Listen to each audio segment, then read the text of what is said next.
what am I holding? Steering wheel. Steering wheel. I have three parts over here I need to talk about. What are those? Okay. Okay, good.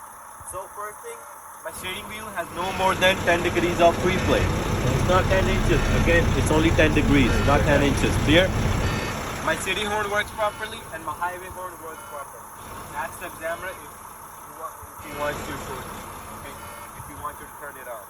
Otherwise, don't turn it on. Okay? If you say yes, then my steering horn works properly, my air horn works properly. Okay? It's not gonna work unless I have enough air pressure. Okay? Moving on. From here, where should I go to? There.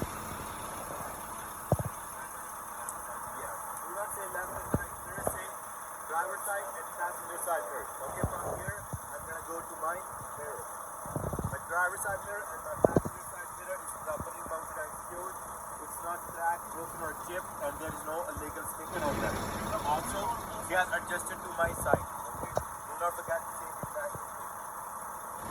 No, if you don't say this, they might fail. Okay? What are those two things? Very important. No illegal sticker and they are properly adjusted to my side. Okay? Easy question. Both sides, I like to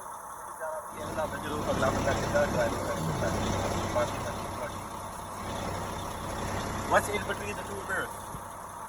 Windshield. My windshield. Okay? My windshield, again, think what I said over here. It's properly mounted and secured. It's not broken, chipped, okay, from any area. It's not cracked, and there's no illegal sticker on this one. Here, same thing I said over here. Should I talk about the adjustment here? No. Okay. Like I said, talk about the adjustment here. I don't need to talk about it here. It doesn't make any sense. Right. Fake sorry. Okay. But instead of that, I have this rubber seal. Do not forget to mention that. Okay. My rubber seal or the windshield seal is properly mounted and secured. There's no abrasion, bulges, or cuts. Okay. Now, what's connected with the windshield? Wipers. My wiper. Okay. Just like the steering wheel, I have three things here. No, I have three things over there. What are those? Wiper arm. Wiper arm. I have the wiper arm. I have the rubber blades, and I have the washer fluid. Okay. I'm going to talk about all those three things.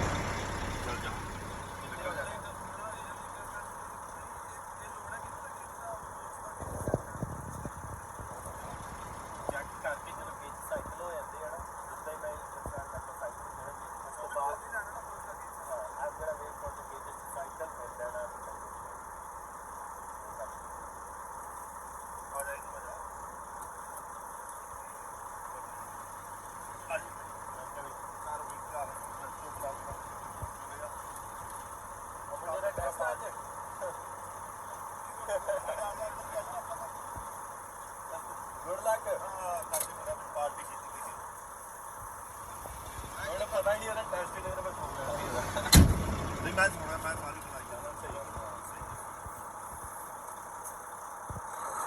Clear? So where were we? We were here. Wiper set. Wiper arm. They're made out of metal. Okay? It's properly mounted and secured. It's not cracked, bent, or broken from any area. Then I have my rubber blade. They're properly mounted and secured. There's no abrasion, bulges, or cuts on them. Then in the end, my washer fluid sprays properly. We're going to show you the look. That it actually sprays properly. Okay? Here. And to clean the mirror. From here, where should I go? Back. Okay, I'm going to go all the way here. So these are the two big moves you need to learn, according to the paper. Otherwise, you're free to learn by yourself in any way you want. Okay? So from here, I'm going to go to my mirror. Okay, after coming here, another big move, I go here. Then left to right. Okay? So I'm going to talk about my lights here. I'm going to start with my headlights. So in the headlights, I have my low beam. My low beam light seems to be working properly. My high beam light is working properly. Okay? Then I turn it off. My left turn signal is working properly. My right turn signal is working properly. And my four-way flasher are also working properly. Any questions? Moving on. What comes after that? Gauges. My dashboard gauges. So, how should I start my dashboard gauges? Left to right?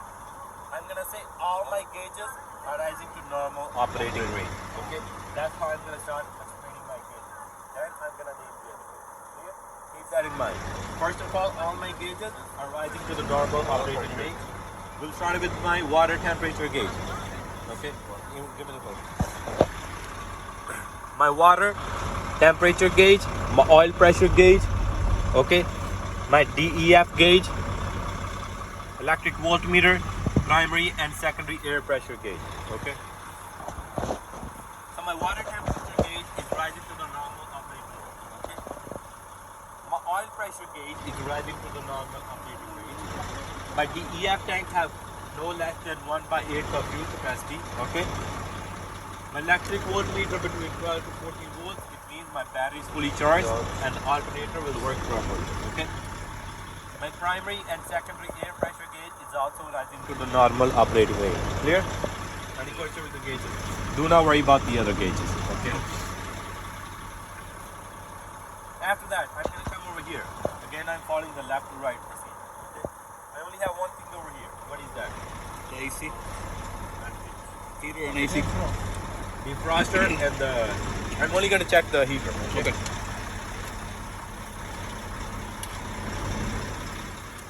I'm at the defroster. I feel the airflow.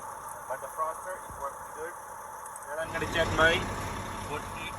I feel the airflow. It's also working good. Okay. What should I start after this? So I was doing the ink cap, right? I'm finished with the whole first page. Okay. Just like I explained over here, the paper is designed the same way. Okay, the same sequence. Okay. You're free to learn your own sequence, but I like to follow the paper. I learned from the paper. Okay. Moving on, what's the second thing I have? My tug test. Okay. Why do we have tug test? Just to see if your brakes work. Okay. I'm gonna check my brakes individually. I'm gonna check my tractor brake separately, and I'm gonna check my trailer brake separately. So I know both brakes are working when I drive on the road. Okay. Yeah? That's the reason I'm going to do the tug test. What is the first brake I'm going to check? The trailer. I'm going to check my trailer brake because first I need to make sure my coupling is secure or not. Okay. Yeah? So what I'm going to do is, every time I'm checking the trailer brake, I'm going to release the opposite one. Okay, I'm going to push in the opposite. Same way if I'm checking the tractor brake, I'm going to push in the opposite. Okay. Now I'm going to check my trailer brake. Which one should I push in? The top one. Okay. So I'm gonna push in the tractor brake. So which brake is engaged? Trailer. So I'm gonna tug against this trailer brake. If my truck moves forward, that means these brakes are not working properly. Okay. These brakes are failed. If the truck is holding, it means these brakes are good. Okay. So what I'm gonna do is I'm gonna put my tractor in drive, hold properly. Okay. I'm only gonna tug it like 1, 2. Did my tractor move? No. It did not move. Okay. It means my trailer brakes are working properly. Imagine my coupling was not secure. My tractor would have moved forward. Did my tractor move forward in that case? No. It did not. It means my coupling is also secure. Okay. So every time I check the trailer brake, I'm checking two things: my coupling and the trailer brakes. Okay. There, keep that in mind. After I finish that, I'm gonna put my tractor in neutral and pull out that brake. Okay. That explains what I read. Now, which brake I'm left to check with? Tractor brake. So which brake should I push in? The red one. Opposite. Right. Okay. We're going to do the same thing. I'm going to put my tractor in drive. Tug on it behind. Okay. 1, 2. Did my tractor move? No. It did not move. Okay. My tractor brakes are also working properly. Okay. That's why I do the tug test. Now I know on the road both brakes are working properly. I'm not just relying on the tractor brake for the trailer. Now, in the same test, in the tug test, we also going to do the service brake test. This is a different test, okay? It should be in bold letters, not in just a part of this. Okay? Service brake check is when I push in both the brakes and I'm driving forward and I apply the brakes. I apply the foot brake, not these brakes. My truck should stop and it should not go left or right, okay? We're not actually going to perform that, You're not gonna perform it. You're gonna ask the examiner, should I perform it or you want me to just explain it? Okay? He's gonna say just explain, do not worry about performing. Nobody has ever performed it that way. Okay? But just in case, I he wants you to perform it, you should be able to perform it. So, for my service brake check, ask the examiner, do you want me to perform it or do you want me to explain it? Okay, he's gonna say explain it most likely. So, when you're explaining, do not play around. Only sit still and just explain. So for my service brake check, I'm gonna push in both my brakes in. I'm gonna put my tractor in drive. We're gonna move forward 5 miles per hour.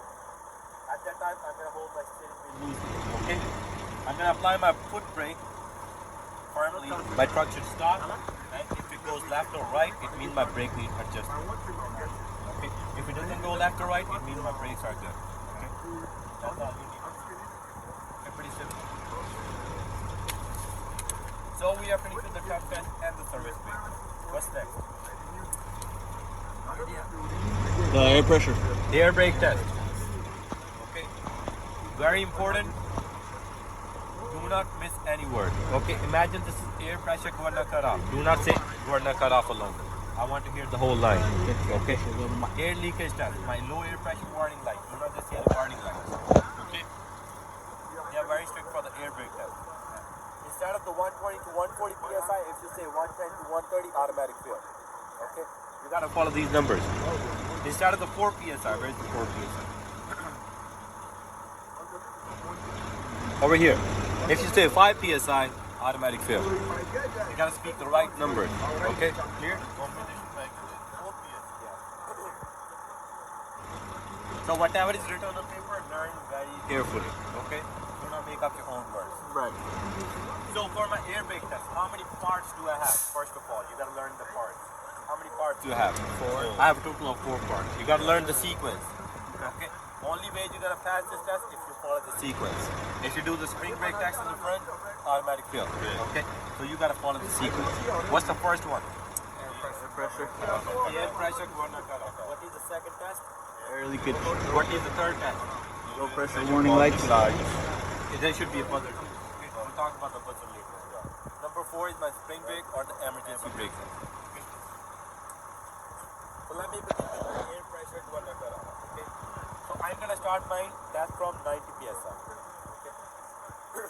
These are the only 2 gauges I'm gonna be using for the whole air brake test. No other gauge. Keep that in mind. Okay? So you need 2 gauges. They move together. Okay?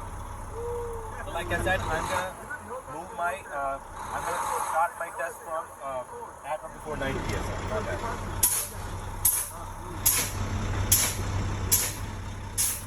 At or before 90 psi, you're gonna explain him the whole thing, what you're gonna do. Okay? So Mr. Examiner, I'm gonna rebuild my pressure to 120 to 140 psi. Okay? At that time, I'm gonna hit a truck seal. That will be my that means my air pressure gonna cut off is working properly.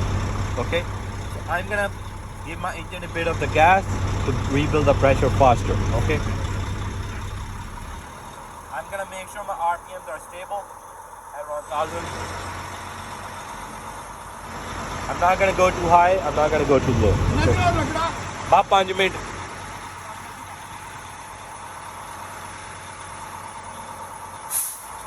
As soon as you hear the truck sneeze, say something. I gotta hear something. Mr. Examiner, I heard the truck sneeze, it means my air pressure gonna cut off is working properly between 120 to 140 psi. Okay? Clear? Now what is the second test? Second test is my air leakage test. Okay? What should I do for that test? Turn off the vehicle. Turn off the vehicle.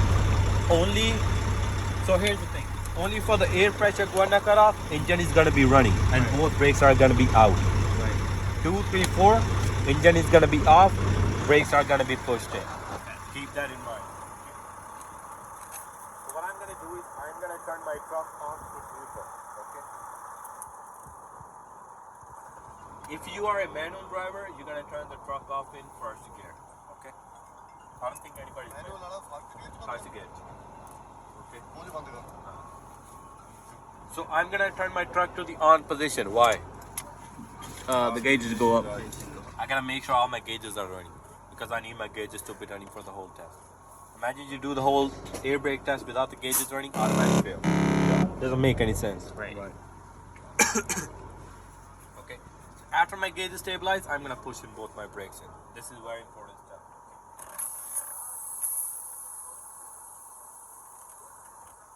Okay. So let's begin with my air leakage test. So Mr. Examiner, I'm gonna hold my brake pedal down for 1 minute. Okay?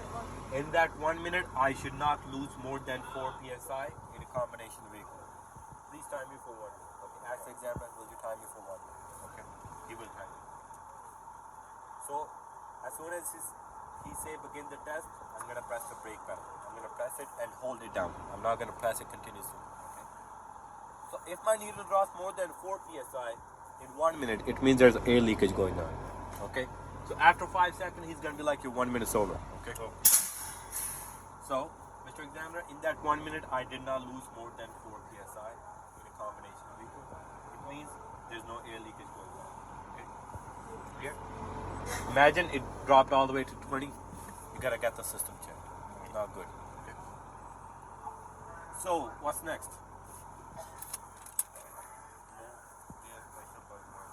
Lower pressure warning light and buzzer. Okay.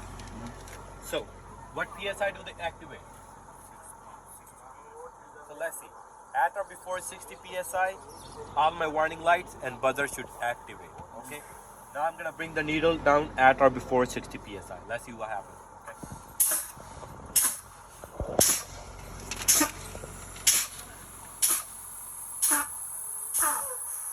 See my warning lights? Yes. They come on. It means my warning lights are working properly. Air pressure warning lights are working properly.